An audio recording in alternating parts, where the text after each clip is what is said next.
45 రోజుల చంద్రబాబు పాలన గురించి సింపుల్గా చెప్పాలంటే 3 యూటర్న్లు 6 మోసాలు. అవును, జస్ట్ 45 రోజుల్లోనే ఈ ఘనత సాధించి దేశంలోనే ఇలాంటి ఘరానా మోసగాడు ఇంకొకడు లేడని చంద్రబాబు గారు ప్రూవ్ చేసుకున్నారు. ఎన్నికల్లో జగన్పై ఏ దుష్ప్రచారాలు చేశారో వాటిపై యూటర్న్ తీసుకున్నారు. ఇక తానిచ్చిన సూపర్ 6 ఇప్పట్లో అమలు చేసేది లేదని అసెంబ్లీ సాక్షిగా తేల్చి చెప్పేశారు. అయినా తానెందుకు జవాబుదారీతనంతో ప్రభుత్వాన్ని నడపాలి?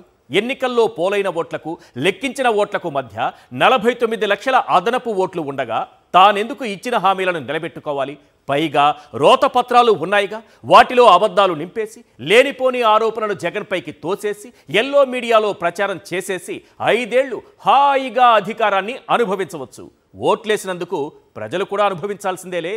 ఇంతకీ ఏమిటా 3 యూటర్న్లు, ఏమిటా 6 సూపర్ మోసాలు? అబద్ధాలు చెప్పి తప్పించుకోవాలని చూసి బాబు పబ్లిక్గా పట్టుబడిపోయాడా?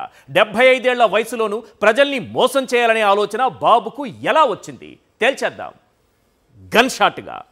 ఇక సెకండ్ టాపిక్, కేంద్రం ఏపీ చేతిలో అప్పుల చిప్ప పెట్టింది. రాజధానికి 15,000 కోట్లు అప్పిచ్చింది. అయినా సరే బాబు కోసం ఎల్లో పేపరోళ్ళు ఏం రాశారో తెలుసా?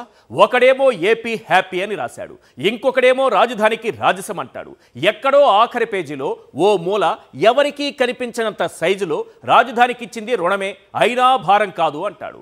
అమరావతికి ఇస్తామన్న ఆ 15,000 కోట్లు గ్రాంటు కాదు, గుదిబండ.